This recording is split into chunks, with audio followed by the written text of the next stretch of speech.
Hello, and welcome back to another episode of WCBC Review, where we put the spotlight on small businesses. Today, we've got Andrew Tomasetti of Innovation Plumbing Services. How are you today, Andrew? I'm great, Cardinal. Thanks for having me. Of course, it is good to have you on WCBC finally. We've been working with Andrew and his father, Bill, and Innovation Plumbing redoing their website for a little while now. So when I link to that below, hopefully by the time this interview goes live, they'll have a shiny new site ready for them. Yeah, looking forward to it. You guys have been doing great work so far. Really appreciate all your guys' efforts. Oh, thanks. We try. No, you guys really A+. Oh, okay. But this interview is about you. So let's dive into it. I'm curious, when did Innovation Plumbing start? What year? So Innovation Plumbing started in 1990 and then officially in 1991 when my dad got his C36 plumbing license for the state of California. And so we've been, legally licensed operating since 1991. So I was 2 years old at the time. And what is it you guys do exactly? With 30 years of experience, there's a lot of depth to that question, but basically we've been B2B. So we started out working with restoration contractors directly where a property or a structure would burn down, and we would subcontract with the general contractor to put back all of that plumbing. So we would contract directly with a restoration contractor. We still do that, but over the years it's evolved to where we've become a plumbing expert for a lot of insurance carriers, and they look to us for our expert opinion on various matters that are related to water, plumbing. Our name, Innovation Plumbing, we really stand by that. So we've been early adopters to thermal imaging technology, acoustic leak detection technology, and we've been really on the cutting edge of just really nailing down the leak detection industry and perfecting it for ourselves. And that's been kind of our journey. It is really insurance, B2B, working directly with contractors. And then, of course, we get a lot of word of mouth. So we do work directly with homeowners, business owners, et cetera. And that's what our big focus is now, and why we partnered with you guys, Genuine Growth Marketing, because we see a huge need in the business to consumer space, going direct to consumer for various reasons that we might get into. And so that in a nutshell is how we got started and just kind of the genesis of our company and where we're going.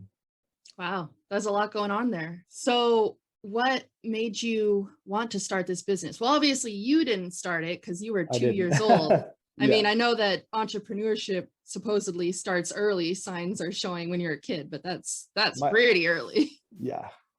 My dad was very influential on me. He's the most selfless person I've ever known. It'll get me emotional in a minute, but the hardest working person I've ever known. And yeah, I mean, I wouldn't be here today if it wasn't for him and all the values that he instilled in me. And like, I've been with him since I was 2. Some of my earliest memories were us driving in his little Toyota pickup truck with handmade flyers. And we were I was door knocking at 4, 5, 6 years old. I've got no formal sales training. I've never gone to a seminar. I don't have time for that. I run a business. Definitely entrepreneurship runs in our blood. My great-grandfather, Dominic Tomasetti, came to this country from Italy, first generation. He got on a boat. He didn't know what to expect. The information, obviously, back then was nowhere near what it is now. These people were willing to put their whole lives out there without even knowing what they were actually going to.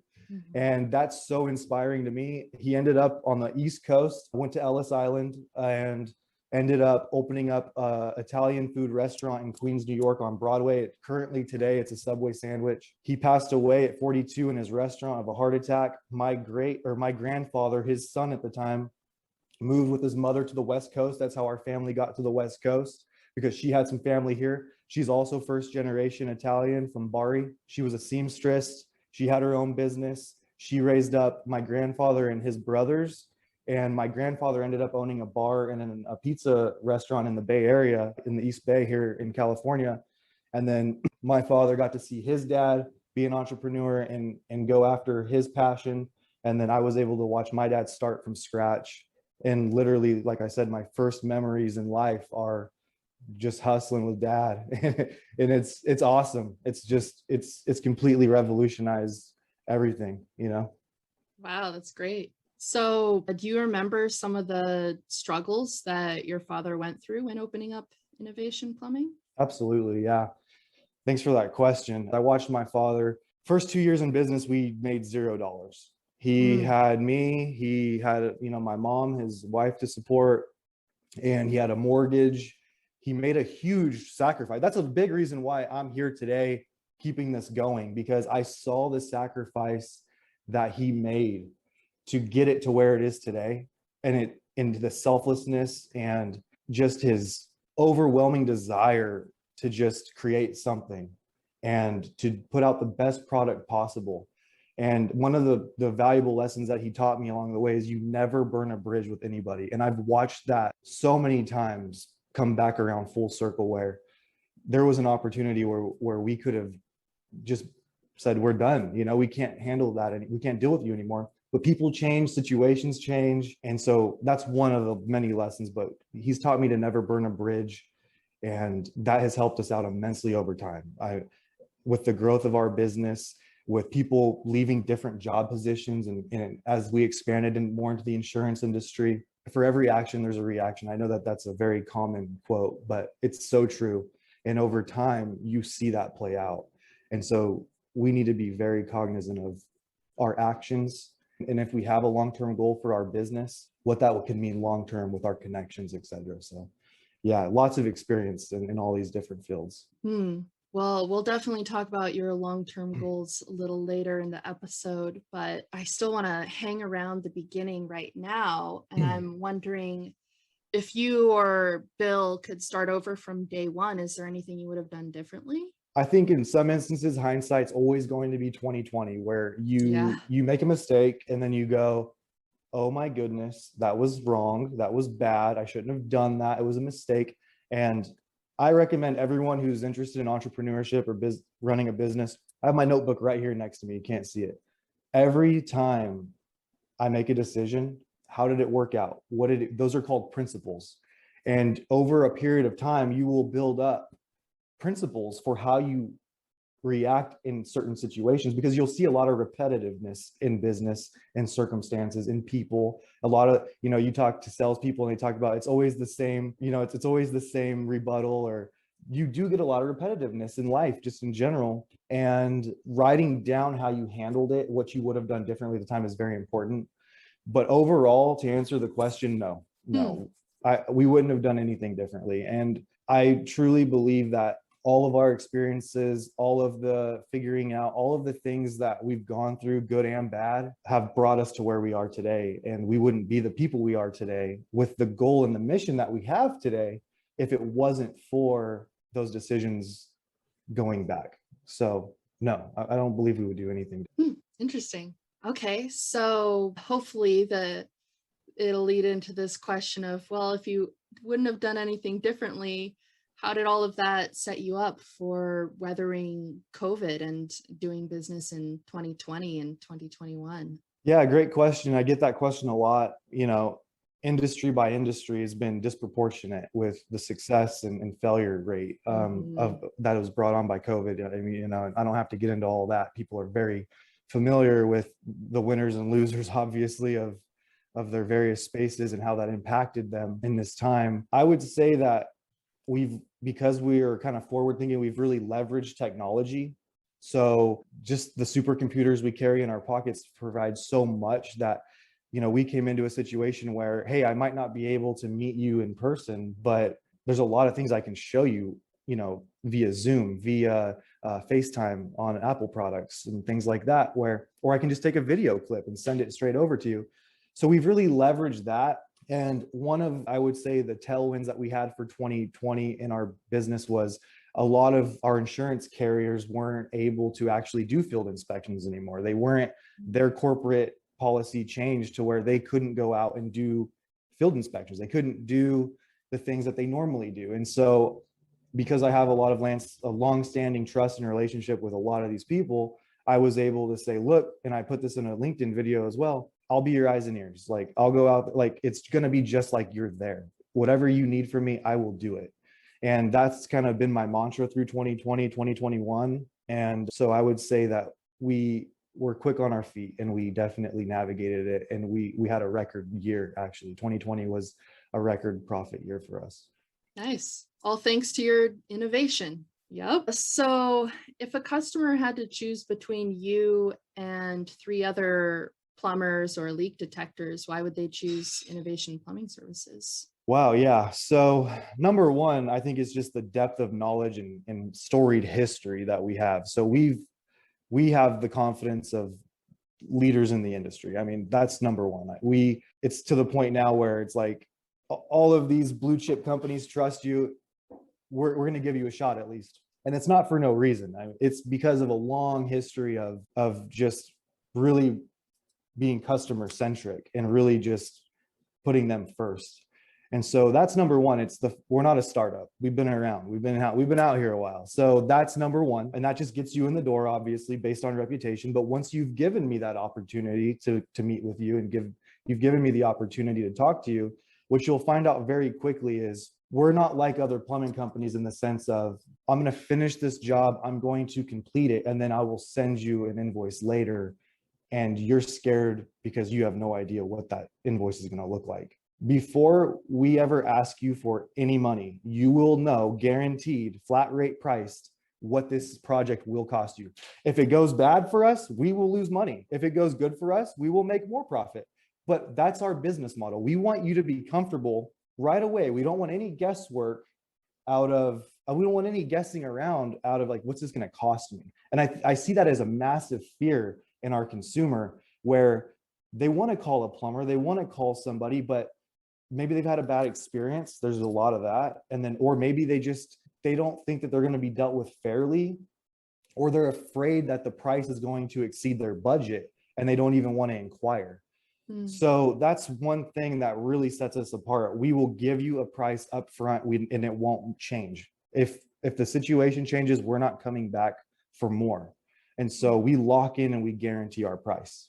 So that's another really big reason that people choose us, because they feel very comfortable knowing beforehand what this job is going to run them. The other thing is we offer an incredibly good warranty. Even if, like, we'll put caveats in our, if we don't provide the materials, for example, we will put, we don't warranty materials because we didn't provide them. That's just one example.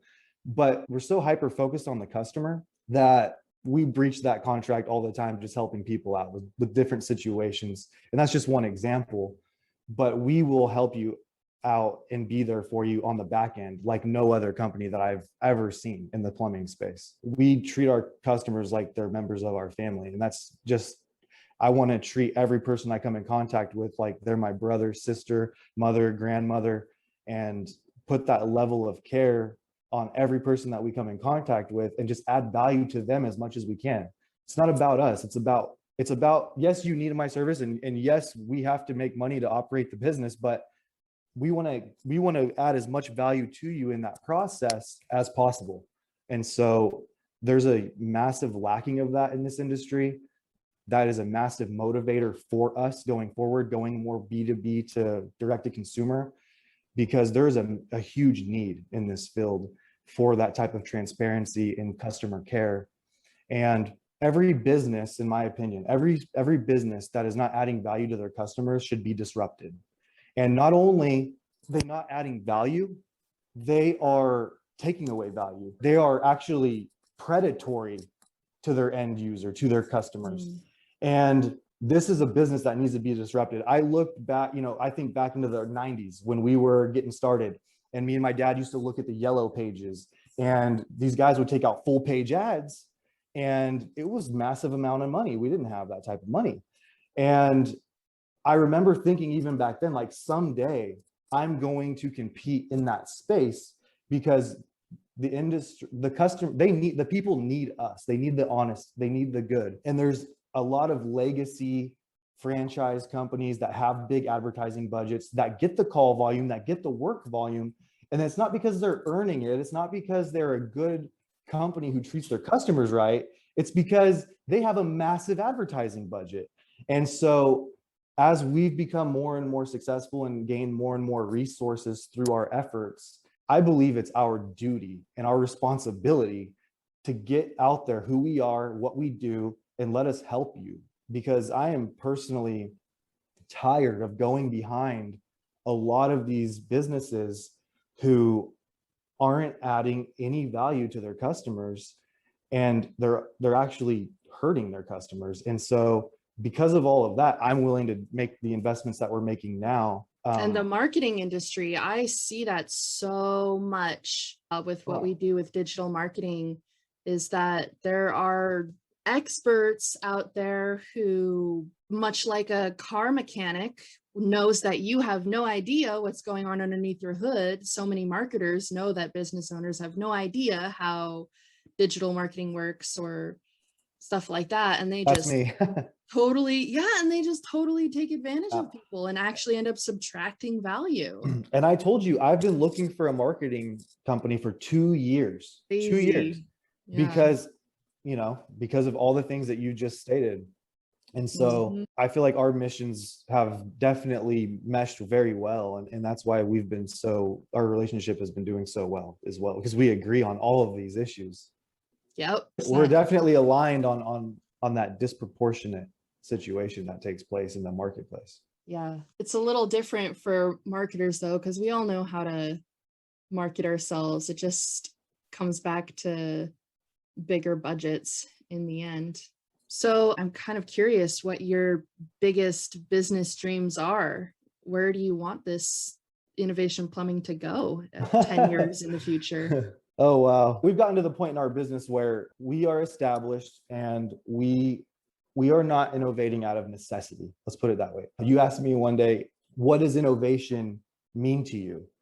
And essentially, innovation happens in two ways. You're either forced into innovation for survival, or you are just so determined to innovate and make a change and to make things better, to improve, I think is the right word, that becomes your drive. And so that's where I'm coming from. So we're not in a place of, we have to panic and we have to innovate to survive. We're at a place where in our business where I can't grow personally, I can't grow spiritually, I can't grow as a human being unless I take it to the next level, unless I can surround myself with the best in the business, the most positive people, the people that I want to surround myself with all the time. And part of growing as a business and going more direct to consumer is really not about us at all. It's really about bringing on people and having the resources to bring on people who are experts, who are cutting edge, who are people that will take us to the next level, who will inspire us on a daily basis.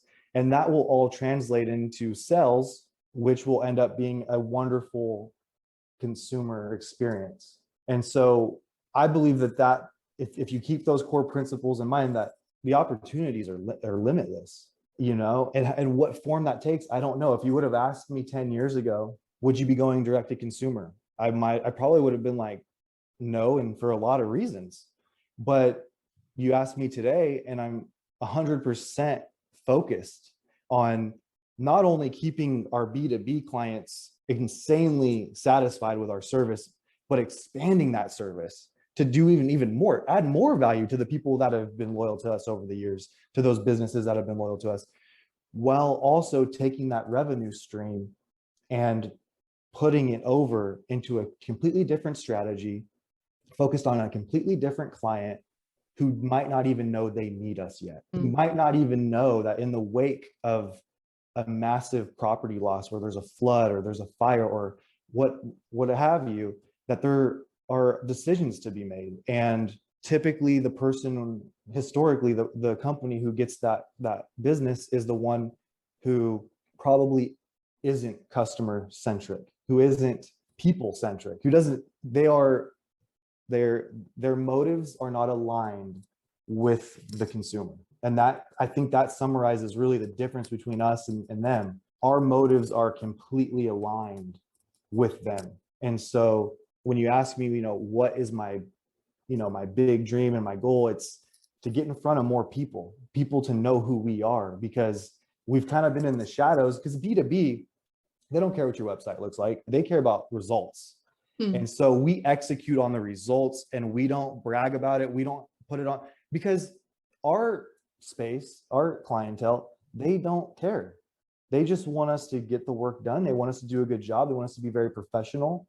But as far as our marketing is concerned, or our web, this is a complete shift towards a totally different demographic, a totally different customer. And the opportunities are limitless. You're only bound by your own belief systems. Those guiding values Absolutely. are so important. They really are. So we are nearing the end of the interview, and the question that I love to wrap up with for everybody, and I'm so excited to hear your answer because you folks have been in business for a while now, is if you had a brand new business owner in front of you, what advice would you give them? There's a lot to that question because there's a lot of specific angles to that question where you could spend as much time as we've been talking on one of those angles, and we're obviously not going to do that. But overall, what I would say is obsess about the customer experience.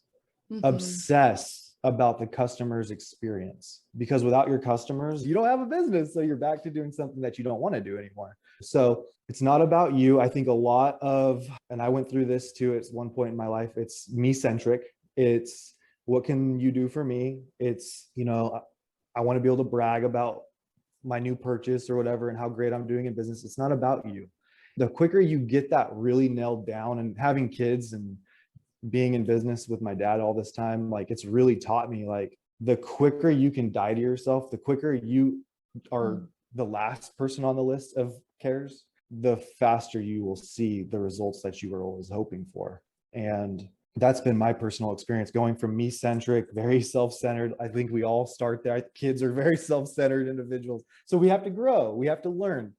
And being a servant and having a servant's heart and attitude in life, in business, in your personal life is a game changer. And if you can adopt those principles now, early on, brand new in business, and you can obsess about the customer experience, and you're not going to obsess about how much time you're spending with them and what else you could be doing, but you're really going to invest in that conversation, in that time with that person, and really build a meaningful relationship with that person. And they know that you will be there for them. You will help them. You will pull each other up through hard times. COVID was a rough year.